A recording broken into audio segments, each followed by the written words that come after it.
Fala galera, beleza? Eu sou o Turicas e hoje eu estou aqui para explicar para você a maneira mais fácil de ler e escrever dados tabulares em Python. Não importa o formato, CSV, HTML, XLS e muitos outros. Se você já precisou acessar esse tipo de arquivo, essa palestra foi feita para você. E se você ainda está aprendendo Python ou quer aprender a linguagem, entra nesse link aqui e faz o seu cadastro porque eu estou montando um curso online totalmente gratuito. No final do vídeo eu dou mais detalhes sobre isso. O vídeo que vocês vão ver é de uma palestra que eu fiz no encontro Python Rio de abril. O grupo Python Rio reúne programadores Python do estado do Rio para a galera trocar ideia, se encontrar e trocar conhecimento. Se você mora nas redondezas, curte lá a página no Facebook e entra também no nosso grupo no Telegram para você poder trocar ideia com a galera e conhecer o pessoal, beleza? Todo mês tem encontro. A câmera parou de gravar no finzinho da palestra quando eu estava fazendo algumas demonstrações de código, mas eu regravei essa parte aqui em casa para você não perder nenhuma parte do conteúdo. Aproveita para já deixar a sua curtida aí no vídeo, se inscrever no canal e me seguir no Twitter, porque muito em breve tem mais novidade por aí. Valeu, boa palestra! Bom, prazer, meu nome é Álvaro, para quem não me conhece. Eu vou falar aqui sobre dados tabulares, como é que a gente faz para acessá-los em Python. Sou conhecido como Turicas, esse é o meu nickname aí nas redes, Twitter, GitHub, YouTube, SlideShare, por aí vai. Meu e-mail é alvarojusten@gmail.com e meu blog é turicas.info. Vocês não precisam ficar copiando tudo não, só copia esse... peraí. Eu vou passar um slide que tem o link, e aí depois copia só o link do slide que já tem tudo, beleza? Bom, eu percebi uma parada que toda vez que eu vou me apresentar, em geral eu falava que eu era, sei lá, graduando em alguma universidade e depois trabalhava em tal empresa, mas atualmente eu não sou graduado e nem trabalho em uma empresa. Então quem sou eu? Eu vou tentar resumir rapidinho só para vocês saberem. Eu estou muito envolvido com software livre, desde 2004 mais ou menos. Eu programo desde que eu tinha 14 anos. Eu fiz 29 ontem, então eu programo há mais tempo do que eu não programo na minha vida. Valeu. Estou muito envolvido com software livre desde 2004, uma parada que eu curto pra caramba, acredito muito. Com Python eu comecei em 2005, enfim, aprendi por conta própria mesmo, porque eu queria aprender, porque eu achei a linguagem maneira e tal. E daí eu comecei a me envolver com os eventos. Quando eu morava em Niterói, eu comecei também a organizar alguns eventos, tipo esses encontros aqui, nada assim, né? Inclusive, uma salva de palmas pra Paulinha. Isso aí. Enfim, comecei a me envolver mais com a comunidade, trabalhar com isso. Depois eu comecei a brincar com Arduino também. Alguém conhece aqui Arduino? Levanta a mão. Legal. Eu fiquei 7 anos e meio na UF, fazendo engenharia de telecomunicações e não me formei. E lá... Lá é foda, aí é pior ainda. E aí lá, tipo, eu estudei eletrônica, um monte de coisa e desde criança eu sempre desmontava as paradas, nunca montava de volta, porque eu queria ver como é que tinha dentro, né? E Arduino pra mim foi uma parada sensacional, assim. Então eu comecei a aprender sobre Arduino, achei muito maneiro e comecei a fazer vários projetos. Na época eu fiquei até bem conhecido, criei esse curso, que é o curso de Arduino, que é um curso que até hoje eu faço. Isso foi em 2011. E é um curso que até hoje tem turma e tal, que a galera se interessa, e eu me amarro em ensinar também. Então eu já trabalhei desde a época de faculdade até antes como professor de pré-vestibular, né, como voluntário e tudo. Então eu curto pra caralho ensinar. E aí esse curso é uma das paradas que eu ainda faço hoje, apesar de eu não estar trabalhando diretamente, né, para uma empresa. Eu fui um dos responsáveis por organizar a minha Python Brasil do Rio. Rio foi a única cidade no Brasil que teve 2 Python Brasil. E essa daqui foi a segunda, né? A primeira foi a PyCon Brasil em 2008. Essa que eu organizei junto com a Tatiana foi em 2012. E foi, enfim, bem legal o evento e tal. Depois, quando eu estava trabalhando na Onio, eu saí da Onio tem pouco tempo, a empresa que inclusive o Luciano trabalha. Eu estava trabalhando remoto, daí eu fiquei um tempo meio nômade, eu ainda tô nômade, né? Atualmente eu não tenho tipo uma residência fixa. E daí eu fiquei 2 meses e meio no Equador e organizei a Python Quito. A galera lá meio parada ainda com relação à comunidade e tudo. Aí eu falei, pô, vamos agitar isso aí, a gente organizou esse evento, foi bem maneiro, fizemos um Jungle Girls. Teve um monte de gente que ajudou, na verdade, na organização. Eu só tive a ideia e fui tocando pra frente e a galera ajudou pra caramba. Foi bem maneiro. Então, em resumo, esse sou eu. Eu participo de evento pra caramba, tô sempre indo a congresso, gosto pra caramba de compartilhar conhecimento e tô bastante envolvido com Python, com a comunidade Python, com Arduino e com outras coisas. Com hipnose também, a galera tava falando ali. Depois no Open Space eu posso fazer algumas demonstrações, se vocês quiserem. Eu queria saber de vocês, quem aqui já sabe Python? Levanta a mão. Fica com a mão levantada, por favor. Beleza. A galera que não levantou a mão tá com vergonha ou realmente não sabe? Não, eu tive só um breve contato. Tá, beleza. Essa palestra aqui não vai ser uma palestra introdutória sobre Python, tá? Eu vou mostrar como usar dados tabulares em Python. Então, perdão para quem não sabe nada de Python, tá? Mas enfim, acho que vai ser bem simples mesmo para quem não sabe nada, porque é bem tranquilo. Apesar de ser para quem já sabe, é bem tranquilo entender, porque Python é uma linguagem muito simples. Quem que trabalha com Python? Só... Beleza. Maravilha. Bom, os slides já estão disponíveis nesse endereço. Então é o único... Se tem alguma coisa que vocês precisam anotar, tirar foto, é só isso aqui. E estão lá no meu GitHub, né, e está hospedado lá. Esses slides são HTML, né?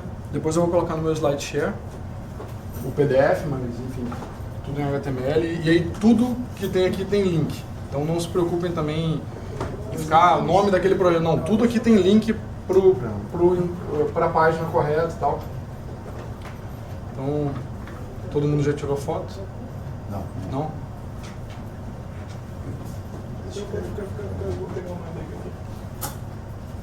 Tirou. Depois eu vou ficar aqui também, porque eu posso passar os links. Manda bem. Maravilha. Beleza, então. Bom, vamos lá. Tem uma área que está surgindo, está tendo muito comentário agora sobre ela, que é jornalismo de dados. Alguém que já ouviu falar desse termo, jornalismo de dados? Beleza.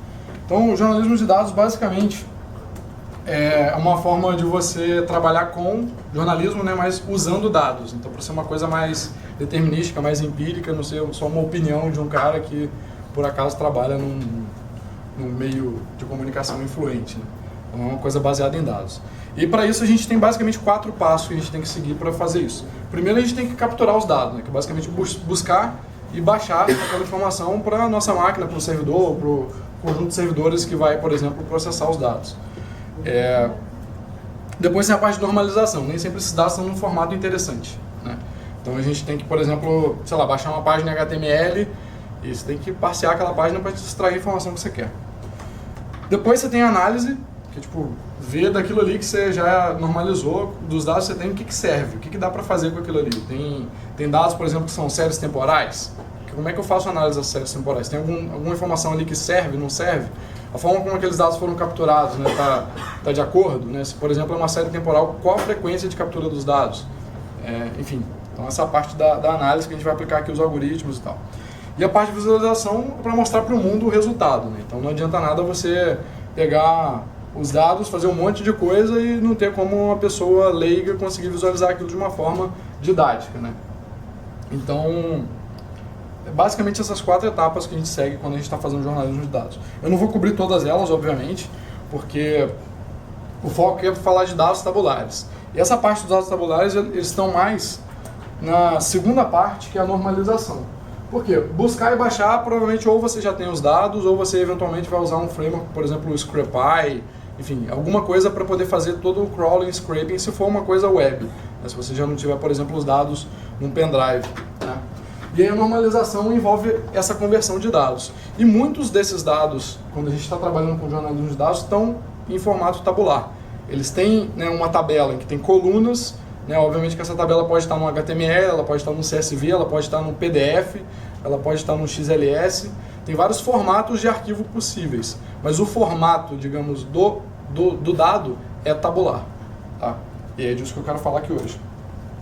Então, minha visão sobre isso, né? A visualização é a cereja do bolo, é uma parte aí que muita gente quer hoje fazer, está se especializando nisso, tem até laboratórios de design focados em visualização de dados.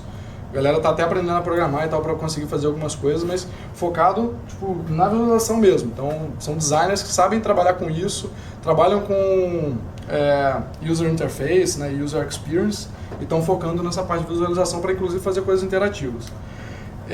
A análise para mim é uma parte bem desafiadora, bem interessante. Na minha visão é a melhor parte, assim. Curto pra caramba ficar olhando para os dados e vendo padrões ali e tal. A normalização para mim é chato pra caralho. É tipo a pior parte, porque é aquela parte que você tem a informação, mas ela não tá num formato que te permite, às vezes, sei lá, tirar uma média. Então, é aquela pedra no meio do caminho. E a captura eu acho chato, mas de vez em quando também é desafiador, porque em alguns casos tem um site lá bem escroto que você tem que pegar o cookie, mandar de volta para ele poder te dar a informação certa, fazer login, não sei o quê. Então, dá para brincar, legal. Mas se você for parar para pensar, na verdade, a partir daqui só que começa o seu trabalho da investigação em cima dos dados, né? Esses dois aqui são pedras no meio do seu caminho. E aí eu vou comentar mais então sobre como resolver essa parte que eu acho bem chata. Eu eventualmente tive que trabalhar pra caramba nessa parte aqui. Vou mostrar aqui uma biblioteca que eu estou desenvolvendo, que justamente automatiza isso daí tudo. E eventualmente eu tive que trabalhar direto só nisso daqui, que é chato. Mas para que outras pessoas não precisem passar por isso. Então pra mim é mais ou menos isso daí. Resume bem a captura e a normalização. A captura você está tentando pegar o dado, nunca consegue. E a normalização, você agora convertir, não funciona. É sempre assim, tipo, você tenta converter e tem um caso lá do cara que não usou ponto, usou vírgula no separador decimal e aí fode tudo, assim. Gera aquela exceção. Então pra mim isso aqui resume bem, assim. E daí a gente vai falar então de normalização aqui hoje. Esqueçam as outras partes por enquanto. Na minha visão, eu não gosto de usar alguém já usou o Beautiful Soup aqui? Então, tá. Então, eu não curto usar o Beautiful Soup. Então, em geral, eu não instalo ele. Não. Sim, preferência, né? Não estou dizendo que a biblioteca é ruim. Tá. LXML também não curto usar diretamente. Por quê? Porque eu criei uma biblioteca que resolve esses problemas todos. Essa biblioteca chamada Rows. Você não vai precisar lidar com HTML com nada. Vou mostrar aqui para vocês exatamente como é que funciona. Vou pegando um exemplo aqui. Digamos que eu tenho esse CSV aqui. Esses aqui são dados que eu extraí do Tesouro Direto, que é uma plataforma de investimentos, né, do governo. E basicamente tem várias colunas, né? Tem aqui uma data e hora, tem uma string, tem uma data, tem um percentual, tem um valor aqui que é float, tá? Então tá nesse arquivo CSV. Digamos que eu queira fazer alguma análise em cima desses dados. São dados simples, né? Só para mostrar como exemplo aqui, vocês conseguirem visualizar bem. Se eu for fazer isso em Python, e os comentários ficaram em espanhol, foi mal. É que eu dei uma palestra parecida com essa lá em Quito. Se eu for fazer em Python, já tem um módulo CSV na biblioteca padrão. Então eu posso lá importar CSV, eu crio um reader, que é aqui eu estou usando o Dict Reader, que ele já vai me retornar um dicionário para cada registro, né, do CSV. E aí, para cada row, né, para cada registro nesse reader, eu posso imprimir o registro. Isso daqui vai ser um dicionário. Só que vai ser um dicionário em que os valores são strings, né? Então, essa data, hora aqui vai ser uma string. Eu ainda vou ter que converter aquilo para data e hora.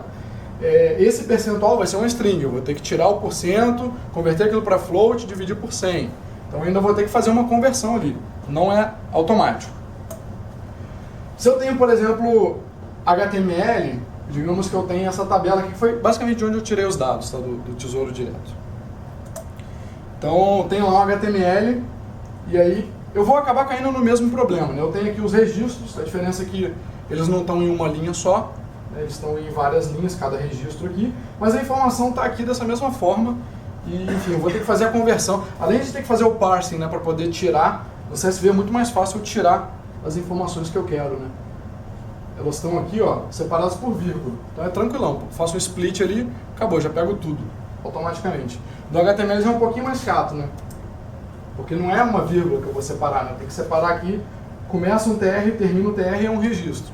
Eu tenho que ir pegando as delimitações, então já dá um trabalho um pouco maior. Só que, obviamente, a vida não é tão fácil, né? Na verdade, o HTML do Tesouro Direto é esse daqui. Não é aquele HTML bonitinho, né? Ele, por exemplo, aqui usa o formato de data em português brasileiro, né, que é dia, barra mês, barra ano. Não está naquele formato já bonito aqui, né, ISO, que é só eu pegar e mandar o datetime passear que ele vai conseguir. Não tá. A vida é bem mais difícil do que isso. Então, enfim, daria mais trabalho ainda, né? Se com HTML já dá mais trabalho, esse HTML bonitinho já dá mais trabalho comparado com o CSV, com o HTML real dá mais trabalho ainda. Daria para usar a biblioteca LXML, né, para fazer isso. E aí eu teria basicamente que pegar lá o arquivo, né, já fiz download do arquivo, eu estou focando aqui na normalização dos dados. Teria que abrir o arquivo, depois eu uso lá, né, o element tree do LXML para poder criar um objeto, para criar a árvore, né, do DOM. E aí eu posso usar XPath para poder percorrer o DOM e fazer buscas ali. Então, por exemplo, aqui eu pego a primeira tabela que aparece ali naquele HTML, e está em espanhol aqui também. E aí tem uma parte chata aqui que eu tenho que ficar vendo qual é o XPath de cada parte, depois convertendo, pegando o texto. E o LXML para mim é uma biblioteca que não é nada pythônica, assim, é chato de ter que percorrer, né, os nós, tem função tipo get children, em vez de você simplesmente iterar em cima da parada. Então é uma parte que é chata e é tentativa e erro, você demora um tempo para fazer isso, mesmo que os dados estejam dentro de uma table. Então, assim, se eu for parar para pensar, a maior parte dos dados vão sempre estar dentro de uma table, grande parte deles.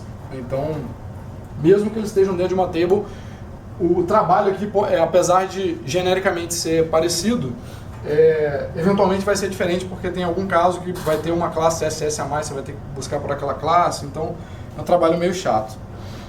E é exatamente essa parte aqui, né? Você tenta, aí vai lá, tipo, roda o script, acha que vai funcionar e não funciona. E XLS. XLS é o formato do Excel, né, as versões mais antigas do Excel. Então aqui eu estou numa planilha aqui, com aquele arquivo aberto. E XLS é um formato binário. Então dá mais trabalho ainda eu buscar as informações no formato binário. Tem, obviamente, bibliotecas que podem ajudar com isso. Então, por exemplo, tem a XLRD, que lê XLS. Mas é um pouco chata de usar também. Para XLSX é outra biblioteca, tá? É a OpenPyXL. Então, só para vocês terem uma ideia, eu abro aqui um workbook, passando o file name, falo que eu quero as informações de formatação, para ele poder capturar, e eu saber, por exemplo, que uma informação que está ali formatada como percentual é realmente um percentual, para eu saber que é um percentual e dividir aquele número por 100 e tal. Aí eu pego o primeiro sheet, eu tenho que saber o número de colunas, ele não me diz automaticamente. Então, ou eu coloco o número hard-coded, ou eu tenho que ficar buscando até saber, a partir daqui tudo é branco. Beleza, então o número é tal. Então, ou eu ponho hard-coded, ou eu tenho que buscar, fazer um algoritmo para buscar isso. Número de linhas, mesmo, o código também está espanhol. Número de linhas, mesma coisa. Aí, para pegar o header, eu tenho que pegar o value de cada célula da primeira linha. Enfim, dá um trabalho chato. E ainda assim, eu ainda tenho que criar uma conversão. Então, por exemplo, nesse caso aqui, ele não vai converter automaticamente data e data-hora para mim. Essa biblioteca não faz isso. Mesmo lá no formato do XLS estando especificado isso daí. E aí, no resultado aqui, né, eu imprimi aqui, então, a minha row é um dicionário. Eu dei um print row ali, né, para poder imprimir aquele dicionário. Ele vai me dar algo mais ou menos assim. Então, por exemplo, o preço de compra já é um float, legal. O timestamp é um float. E isso daqui não é um Unix timestamp. Isso daqui, de alguma forma, representa data e hora. Uma forma que a galera lá da Microsoft decidiu. E aí você tem que saber converter isso também. Porque a biblioteca de Python que lê o XLS não faz isso. Então, assim, você vai passando por vários problemas, né? E aí aquela parada, não, só ler um arquivo aqui rapidinho. O rapidinho vira um dia inteiro. Porque a cada vez que você dá um passo, você trava. Porque tem mais um obstáculo, né? E isso daqui eu fui falando para alguns poucos formatos. Por que então usar, por exemplo, o módulo CSV, XML ou XLRD são ruins? Bom, primeiro que você tem esse problema. Você não tem a informação do formato adequado para você já trabalhar com os dados. E as APIs são completamente diferentes, né? Então, esse exemplo de código aqui, isso aqui não se aplica para CSV, isso aqui não se aplica para HTML. Cada formato é uma API completamente diferente, você vai ter que mudar completamente seu código. E isso não é legal. Então, outra coisa, você tem que aprender sobre o formato, né? Por exemplo, no caso do XLS, eu tenho que saber que o datetime ele retorna uma parada lá em binário que eu vou ter que converter aquilo ali, não para float, mas para outra coisa. Então, você tem que aprender sobre o formato enquanto você só quer pegar os dados, você não quer saber como é que o cara armazenou aquilo. Você tem que aprender uma biblioteca nova para cada formato, né? Você vai ter que converter os dados eventualmente, porque nem sempre as bibliotecas vão converter e nem sempre você vai ter uma biblioteca que já acesse aquilo ali para você. E, obviamente, você usa TDD, você vai ter que fazer teste para as conversões todas, né? Espero que vocês usem, pelo menos. E esses exemplos que eu mostrei são só para você ler os dados, que em geral é a parte mais fácil, né? Escrever costuma ser mais difícil do que ler. Então, aqueles exemplos podem ficar mais cabeludos ainda se eu tivesse incluído coisas ali relacionadas à escrita. Bom, então eu criei essa biblioteca rows para resolver todos esses problemas. Ela está lá no PyPI, pip install rows. Ela está no Debian também, no Debian testing, né? No stable e no testing. O stable só sabe-se lá quando o Debian vai lançar uma versão nova, mas já vai estar também. Acho que ela já está no Ubuntu também, porque o Ubuntu pega do Debian, já está no Fedora e está lá no meu GitHub. Ela é GPL v3. Eu vou focar aqui e mostrar alguns exemplos com essa biblioteca. Bom, para importar um CSV, eu digito lá import rows, table 1 é rows.import from CSV, passo o nome do arquivo CSV. Para cada registro na tabela, imprimo o registro. Lucas, Oi. pode fazer? Claro, vai lá. Esse CSV, você tem que estar sempre no formato vírgula, pode dar tab, ponto vírgula, ele vai identificar isso? A biblioteca identifica automaticamente. Isso. Então, para quem não entendeu a pergunta, o CSV, apesar de ser comma separated values, né, nem sempre ele está separado por vírgula. Tem muitos casos que está separado por ponto e vírgula, enfim, tem dialeto CSV por tab, né? Essa biblioteca já identifica automaticamente qual é o dialeto do arquivo que você colocou ali. Então você não precisa se preocupar com isso. Se você quiser forçar, usa o dialeto tal, aí beleza, você pode passar explicitamente, mas ela já detecta automaticamente, você não precisa se preocupar com isso. A ideia é justamente essa, tipo, você tem a informação ali, independente do formato, cara, não se preocupa. Alguém já teve um trabalho absurdo, no caso eu, para fazer um monte de coisa para você não precisar se preocupar. A ideia é essa. Continua assim. Muito obrigada. Bom, e vocês podem contribuir, né? É software livre. Então ele vai imprimir aqui, ó, cada row daquele ali é um objeto, né? Que na verdade é uma named tuple, e aí você acessa os atributos. Então o timestamp, ó, já é um objeto datetime, tá? O título já é um objeto Unicode, se for no caso aqui do Python 2, né? Enfim, todos os outros caras aqui, ó, o vencimento já é um date, porque não é datetime, é date. Então, além dele identificar, vamos dizer assim, a pontuação, ele já converte. Ele identifica o tipo de dado que está contido no... Exatamente.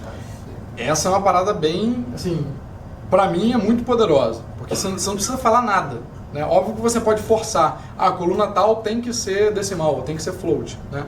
Mas sem você precisar fazer nada, ele já identifica tudo, converte tudo para você e já te dá os objetos ali bonitinhos. XLS, você só muda aqui o nome aqui, ó, CSV XLS, acabou, o código é o mesmo, tá? Eu vou iterar da mesma forma, eu vou acessar os atributos da mesma forma ali, row.timestamp, row.preço-venda, preço-com, aí o nome é o nome do header que está lá na primeira linha do XLS, e ele vai te dar exatamente o mesmo resultado, tá? Se é com HTML, import from HTML. Ele vai parsear o HTML, identificar a tabela, extrair os dados, a primeira linha ele vai identificar que é o header, depois ele vai converter, mesmo processo, igualzinho. E o legal é o seguinte, eu ouvi alguém falando... E se tiverem múltiplas tabelas, ele vai... Você pode passar aqui qual é o índice que você quer. Porque esse exemplo aqui é o exemplo mais simplão, mas você pode passar o table index aqui, tipo 1, 2, 3, tal. Mais alguma dúvida? Esses objetos, nesses exemplos, ó, eu coloquei table 1 no primeiro, table 2, table 3. Seguindo essa linha, se voltar para o slide anterior, que é do XLS, se a gente pegar um arquivo que tem múltiplas planilhas, como é que ele vai se comportar? Você pode passar aqui o nome da planilha ou o índice dela. Por padrão, ele pega sempre a primeira, né? Você pode passar aqui, eu quero a segunda, eu quero planilha cujo nome é X. Você passa como parâmetro aqui para essa função. Isso tudo dá para parametrizar bem. Então o resultado vai ser o mesmo. E o mais interessante, o resultado, né, essas tabelas, elas vão ser as mesmas tabelas. Se o dado é o mesmo, esse objeto, se eu criar uma lista, né, com os registros desse objeto, vai ser igual a uma lista do segundo objeto, que é o do HTML, né, que vai ser igual ao do XLS. Então, independente do formato, o dado é o mesmo. Porque ele converteu, né, entendeu lá qual é o tipo, fez lá a conversão para os objetos Python e esse assert vai dar true. Tá? Então, isso daqui para mim é muito importante, porque independente do formato, o dado é o mesmo, o dado está lá. E só para vocês terem noção, né, então, obviamente eu quis criar esse objeto table de uma forma que fosse bem intuitiva para quem já sabe Python de utilizar. Né? Então, isso que é o jeito pythônico, né, de ser. Então, se eu pego, por exemplo, table 1, índice 0, eu vou ter um objeto row, que é uma named tuple, já bonitinho aqui, né? Então eu consigo fazer slice, eu consigo fazer tudo que você faria, por exemplo, qualquer sequência, né, em Python, você consegue fazer aqui. Então eu tentei deixar, você pode fazer um append aqui, caso você queira adicionar dados, enfim. Dá para você trabalhar da mesma forma que você trabalharia já com os objetos Python que você já conhece. Então, tentando recapitular aqui as funcionalidades da biblioteca. A API é única, não importa o formato, a API é única. Obviamente pode ter alguma variação só com relação a, por exemplo, sei lá, eu quero especificar qual é o nome da minha planilha ou o índice da tabela lá no HTML. Isso vai ter uma variação dependendo do formato, mas a API em geral, os nomes dos métodos, do objeto, é única. Escrever é tão fácil quanto ler, né? Então, table.append, você passa ali o objeto e ele vai adicionar na tabela.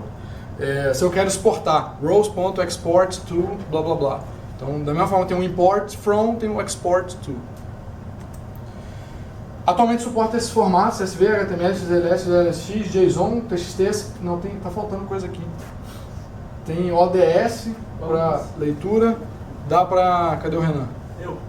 Dá para importar, o Renan fez um plugin para você já converter do data frame do Pandas, ida e vinda, né? Tem mais coisa aqui, gente, eu não estou lembrando agora, mas tem mais algum formato ali. A conversão dos dados é automática, inclusive essa parte de conversão automática de dados eu estou separando numa outra biblioteca, porque teve gente já que quer usar isso para outras coisas. Na verdade já estão usando isso, só que eles estão usando a rows inteira, e não precisa, né? Você pode fazer só a conversão separada.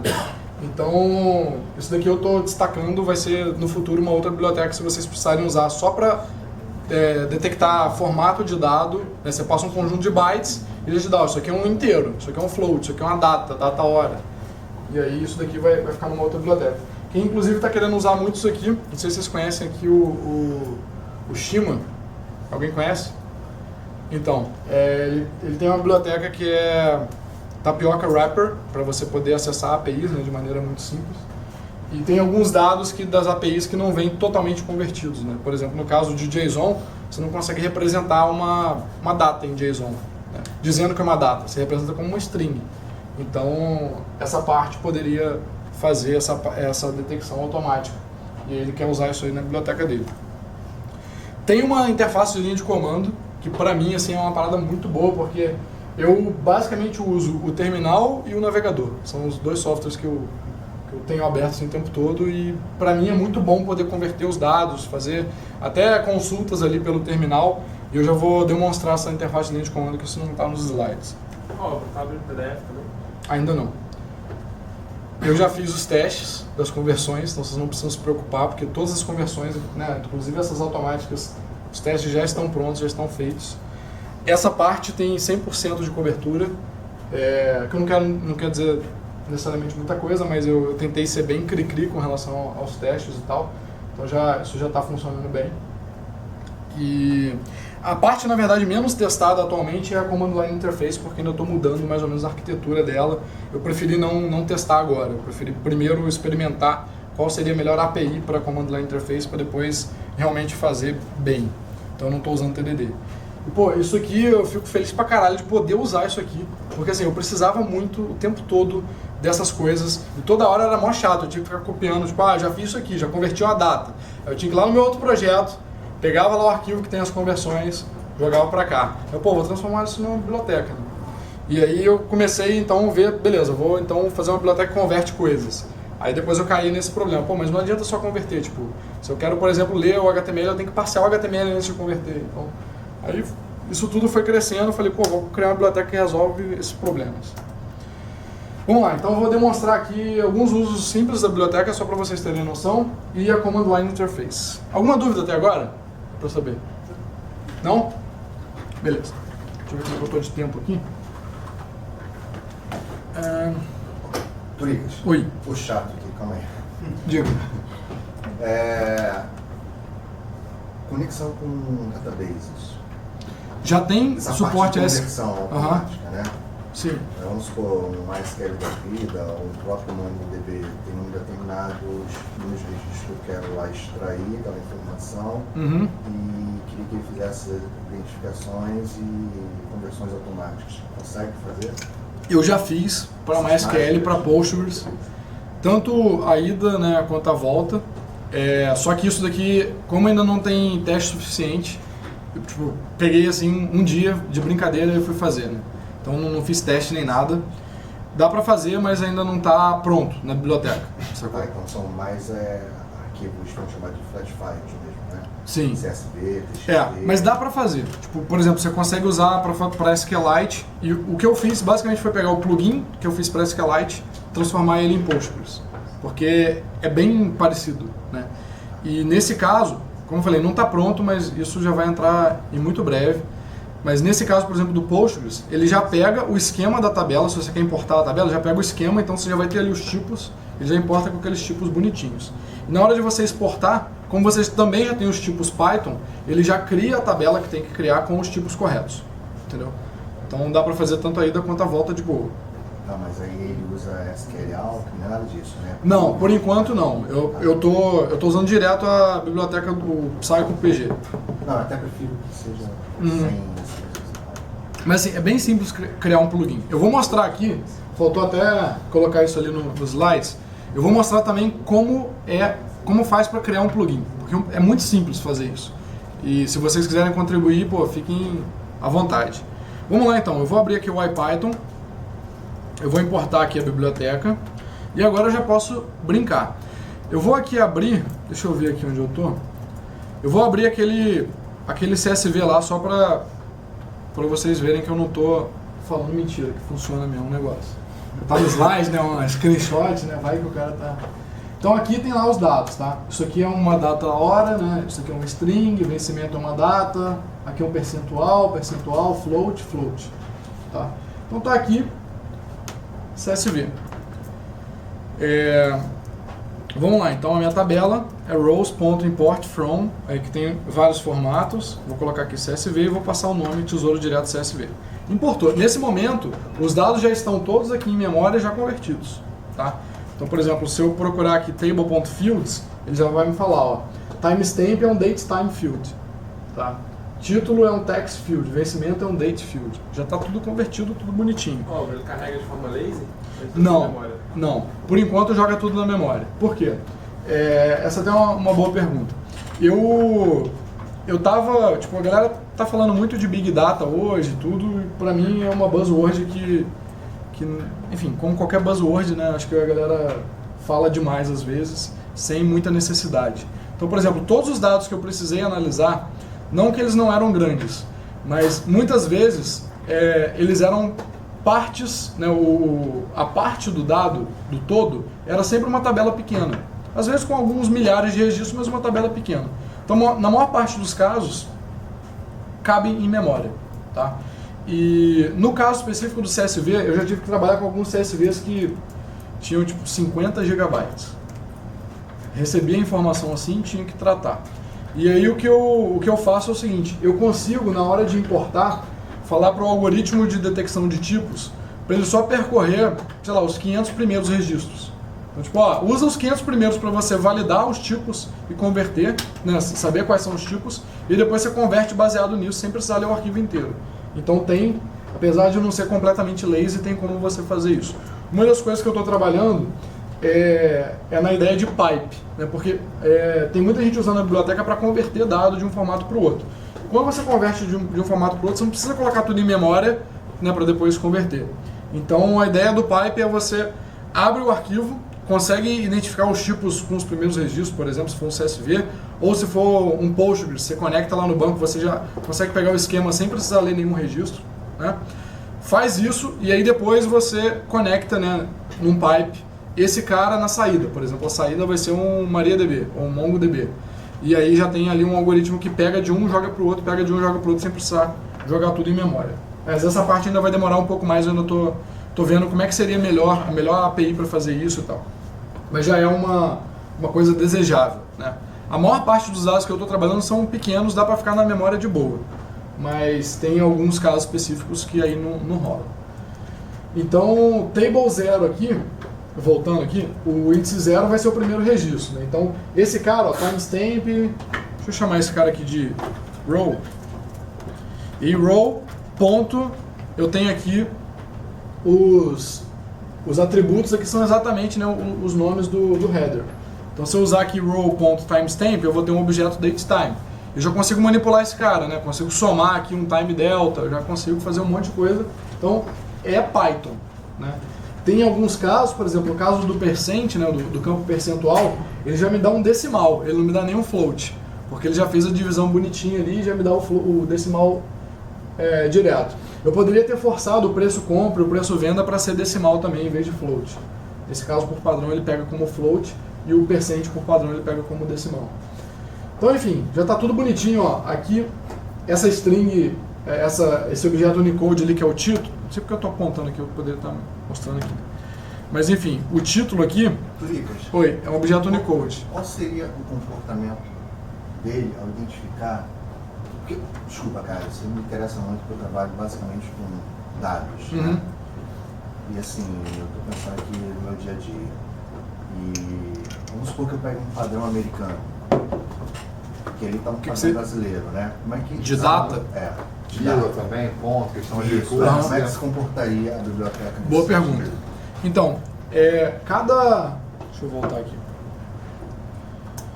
Cada field desse aqui, você consegue... Isso aqui é uma classe, né, que basicamente sabe parsear a informação, né, e validar se aquilo ali é daquele tipo, né? Então, por exemplo, o date field, ele tem lá um método que é o serialize e o deserialize, tá? Então, se eu chamar o deserialize, passando um conjunto de bytes para ele, se aquilo ali não for uma data, ele vai me gerar uma exceção, falando, não, isso não é uma data, tá? E basicamente o que o algoritmo de detecção automática faz é tentar, ele tenta converter aqueles bytes ali para usando esse date field. Se ele não conseguir, ele sabe que aquilo ali já não é date field, entendeu? Então você pode herdar de uma dessas classes, e no caso específico do date field, deixa eu mostrar aqui. No caso específico dele, ele tem aqui um input format. Você pode só herdar dessa classe e mudar um input format aqui. E aí você coloca %d, barra %m, barra %y, e aí você vai usar então o seu PTBR date field em vez do... Tem outra forma de fazer isso também que eu já vou mostrar, que é usando o locale, mas isso ainda é uma coisa que não está muito bem resolvida, ainda precisa ser melhor trabalhado. Mas vamos lá. Então aqui eu posso iterar em cima da minha tabela. E, enfim, posso fazer uma list comprehension, digamos que eu queira saber o preço médio de compra. Não faz muito sentido aqui para analisar esses dados, mas digamos que eu quero saber. Eu posso colocar aqui, ó, row.preço compra for row in table, e eu somo isso daqui tudo e divido isso aqui pelo tamanho da tabela. Tá lá o preço médio de compra. Tá? Então, se por exemplo a análise básica que eu quisesse fazer fosse essa, quero saber o preço médio de compra dos títulos, eu teria que ter importado a biblioteca, rodado lá o import from CSV e depois essa linha aqui. Só isso.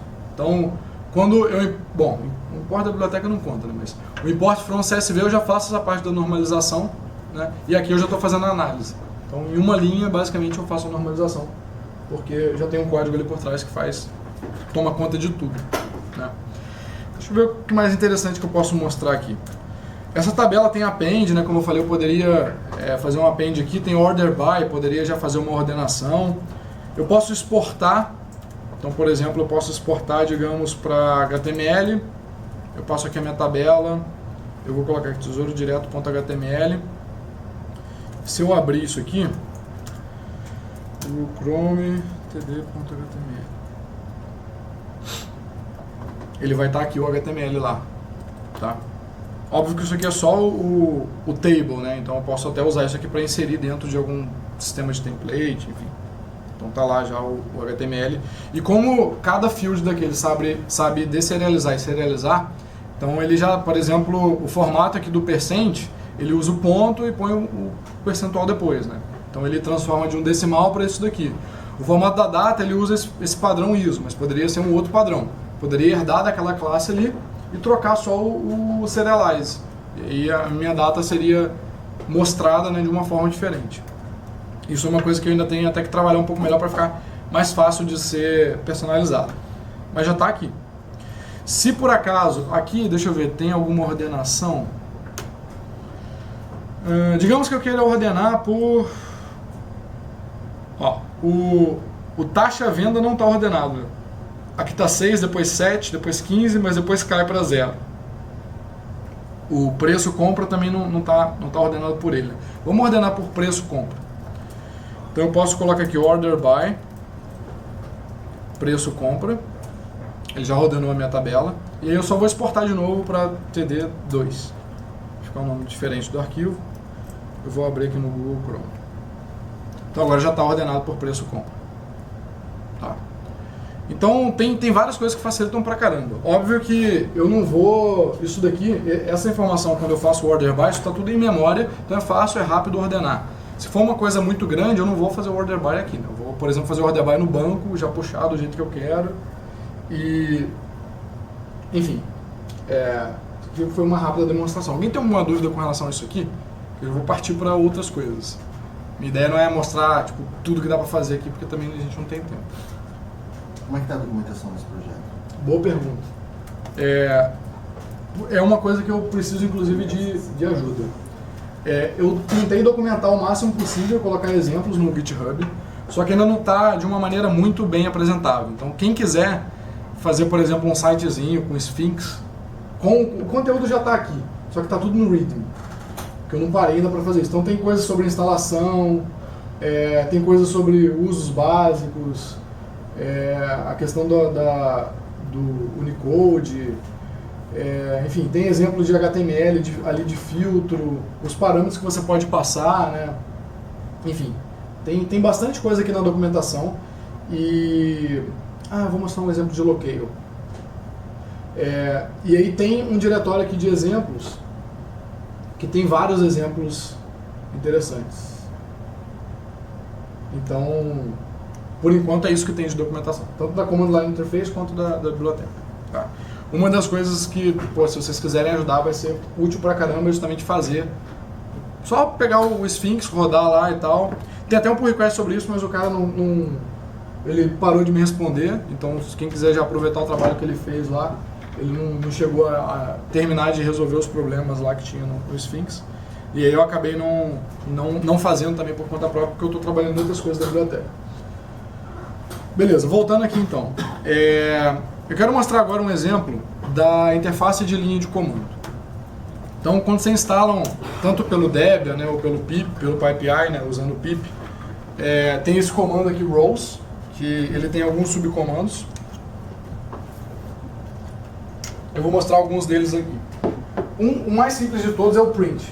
Ele imprime a tabela. Então, você passa um formato para ele, não importa o formato, pode ser qualquer formato que ele já suporta, ele vai importar nessas informações e vai mostrar no terminal aqui uma tabela em texto com aquelas informações.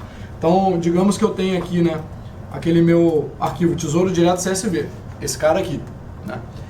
Se eu rodar rows print tesouro direto.csv, ele já vai identificar que é um CSV e vai... Pô, aqui a fonte está grande, né? Deixa eu diminuir bem só para vocês verem que é uma tabela. Então ele imprime a tabela bonitinha porque aqui tem muitas colunas, né? Eu poderia falar o seguinte, eu só quero que você passe para mim alguns poucos campos. Ele tem aqui, os campos timestamp, título. Eu só quero título e preço compra. Então eu posso passar aqui, ó, fields igual a título, vírgula, preço, compra. Ele vai imprimir para mim ali a tabela só com esses dois campos, tá? Então isso aqui é só uma forma de, usando o terminal, você já conseguir ver analisar o dado de alguma forma, né? Dar uma olhada aqui e tal, sem precisar abrir num programa específico, né? Por exemplo, se fosse um XLS, eu teria que ter o LibreOffice ou o Excel aqui para abrir. E com a Roll você não precisa disso, né? Da mesma forma que eu coloquei aqui um ponto CSV, eu poderia colocar ponto qualquer outra coisa, né? Por enquanto ele está identificando pela extensão do arquivo, mas eu fiz um patch pro comando file. Alguém conhece aqui aquele comando file do Unix? Então, eu fiz um patch o file. Basicamente ele tem uma implementação para Python, né? A implementação oficial deles. Eu fiz um patch para facilitar essa integração e para eu poder fazer upload para o PyPI. Então isso já está implementado. Eu consigo agora, com essa biblioteca que eu fiz lá do file, o nome é File If Magic, eu consigo já identificar pelo conteúdo do arquivo, não pela extensão. E eu ainda tenho que mudar o código da Rose para poder pegar também pelo conteúdo, não só pela extensão. Da mesma forma que eu tenho o print, eu tenho também o convert. Eu posso converter de um formato para outro. Então, eu poderia colocar um HTML aqui como entrada e ele vai converter para um CSV, por exemplo, saída. Tem outros também. Deixa eu mostrar ainda com o print um exemplo aqui online. Oi. Nesse caso que você faz a conversão, você já está usando, eu posso usar um arquivo monstruoso, ou seja, ele carrega tudo para a memória para depois converter, ou ele vai... Por enquanto sim. Por enquanto sim. Isso eu tenho que trabalhar mais. Uma das coisas que eu já fiz, mas que ainda não está no código da biblioteca, porque assim, eu queria só realmente testar, então testar no sentido de brincar, então eu não fiz teste nem nada, foi só realmente para validar a ideia. E funcionou, que foi o seguinte: eu tinha que converter um CSV gigante de gigabytes para um Postgres. E aí eu fiz esse pipe, né, essa ideia do pipe, e aí na própria linha de comando eu coloquei um contador ali que foi mostrando, ó, já exportou X registros de tantos. E uma barrinha percentual que vai crescendo e depois terminou, acabou. E aí nesse caso específico, eu fiz ele ser lazy, né, então ele não carrega tudo para a memória. Mas ainda tem algumas coisas na arquitetura da biblioteca que tem que ser alteradas com mais carinho, com mais teste e tal, para poder isso ficar realmente bom, entendeu? Mas é uma coisa que logo já vai estar no código. Existe Então, algum comando help que a gente possa dar para ver as classes? Eu tentei colocar docstring em tudo, nas classes, para ser razoavelmente simples, né? Se você conhece o IPython, aqui, ao importar a biblioteca, né, você consegue dar .tab, você já consegue ver tudo que tem aqui, né? Por exemplo, o import from CSV, você consegue colocar uma interrogação aqui e já vê a docstring, então a IPython pode ajudar pra caramba no processo de descoberta. Mas vamos para esse exemplo aqui. Esse exemplo aqui é um site do IBGE Cidades e ele tem a quantidade de habitantes, né, de todos os municípios do Rio.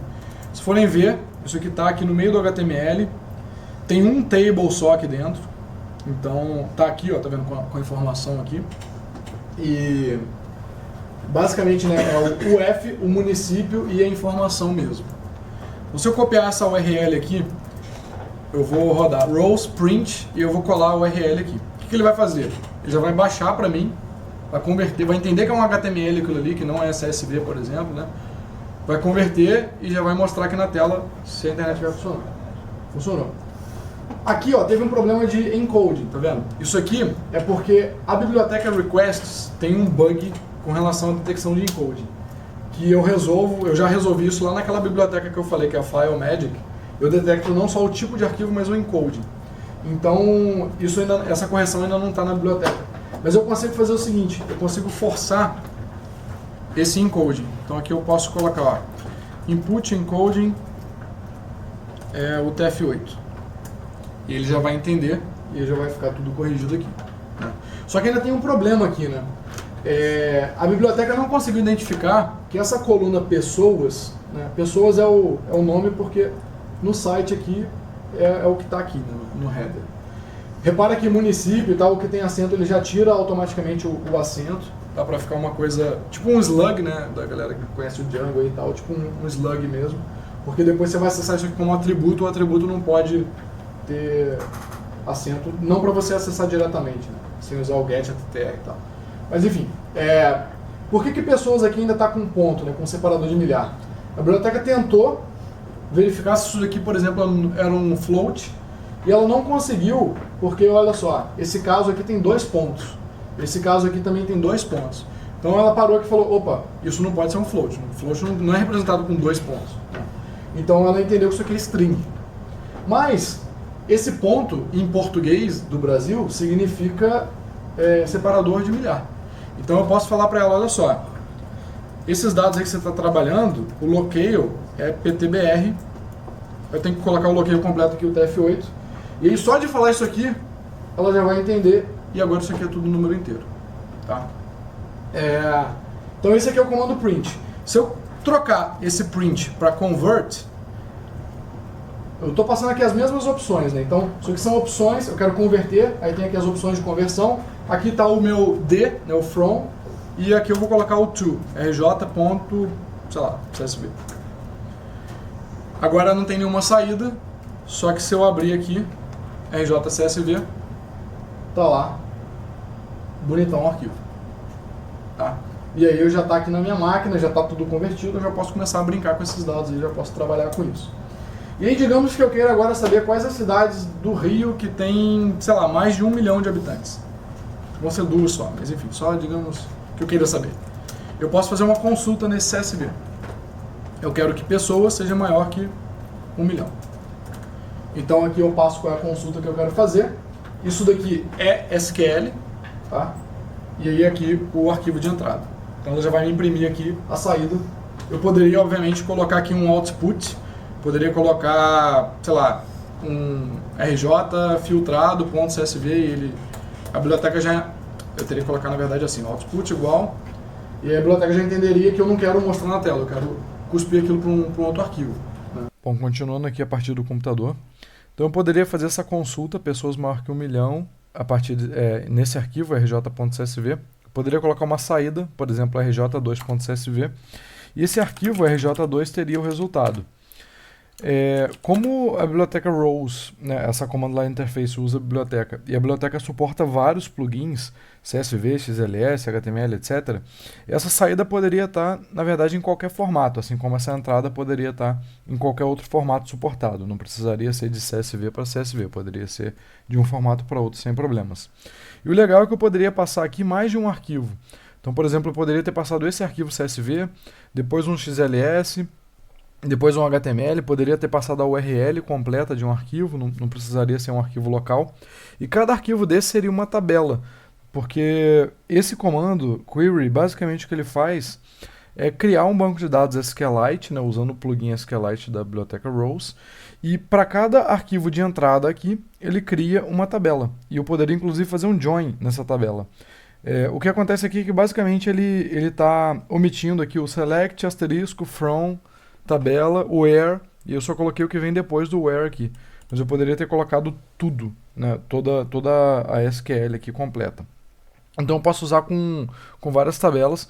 Obviamente isso não é muito otimizado, né, porque eu estou importando todos os caras, estou detectando o tipo, convertendo para SQLite e depois fazendo a consulta e depois convertendo para o formato que eu quero. Né? Então isso é uma coisa totalmente não otimizada, mas dependendo do tamanho dos arquivos, vale a pena se você quer explorar os dados.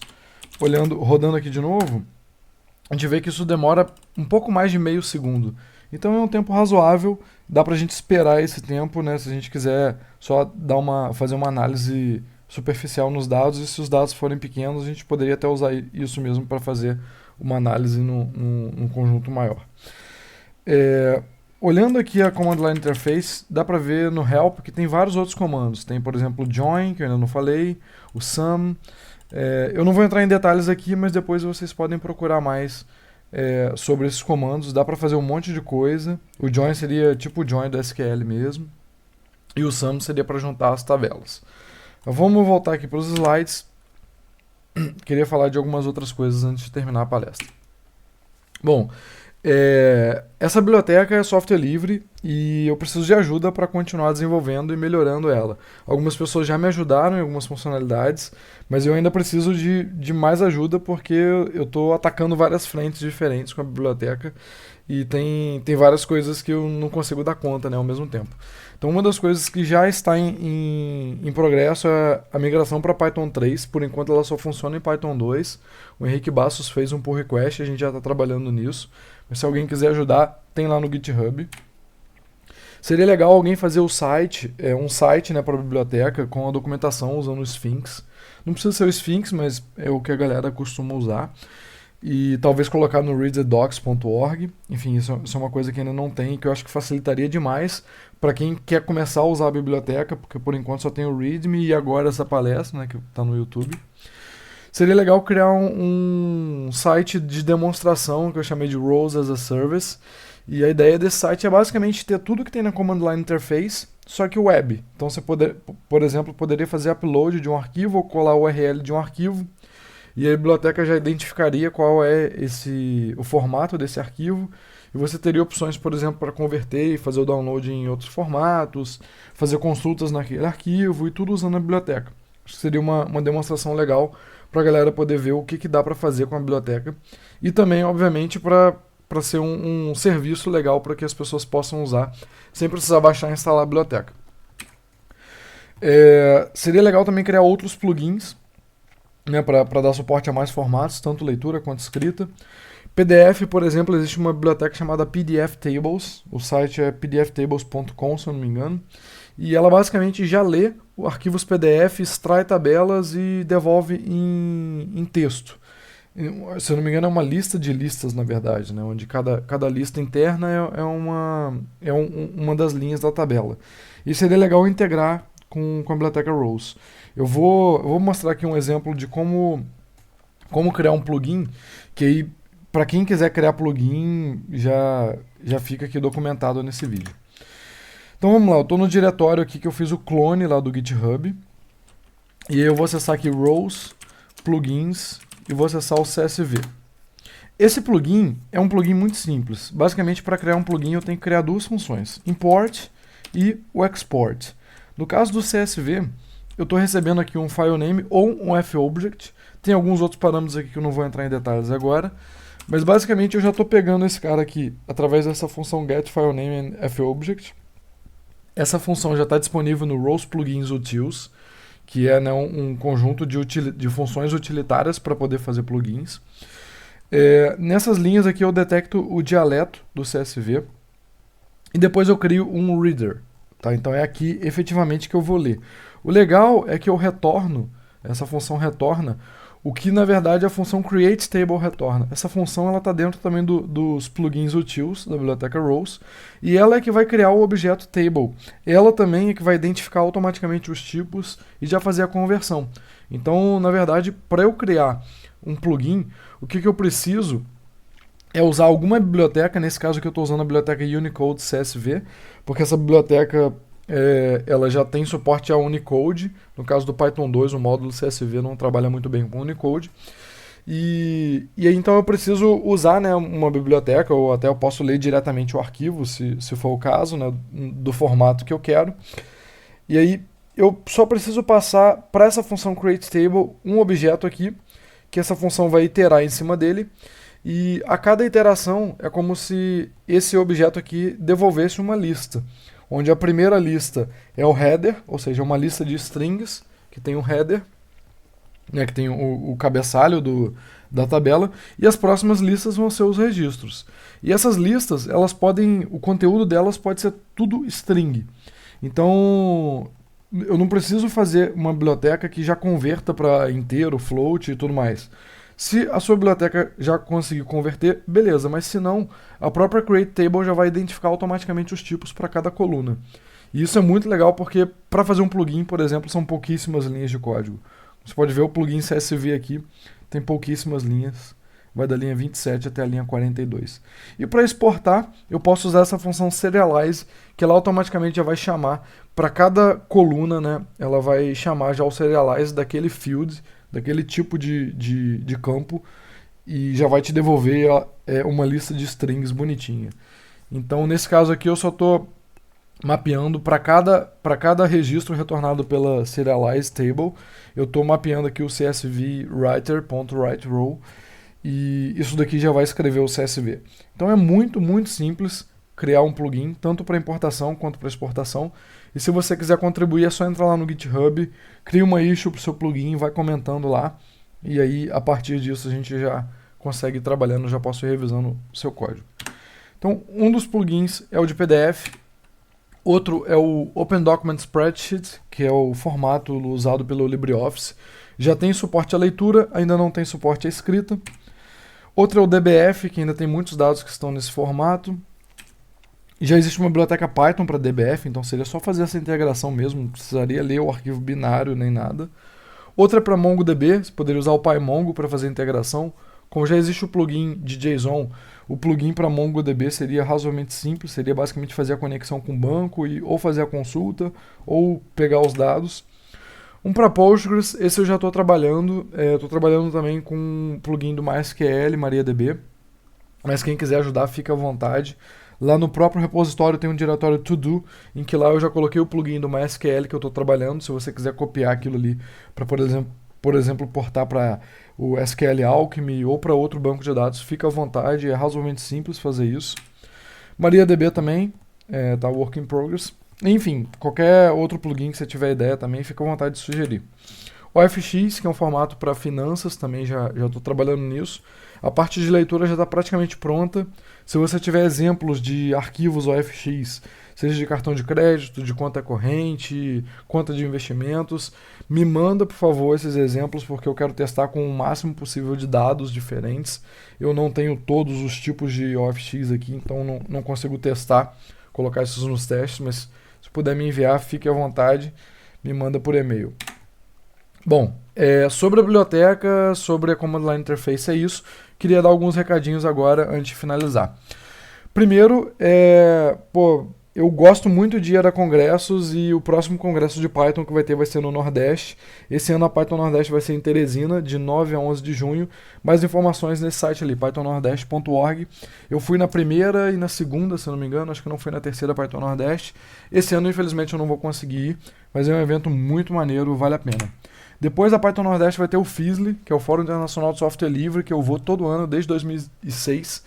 Ele acontece em Porto Alegre.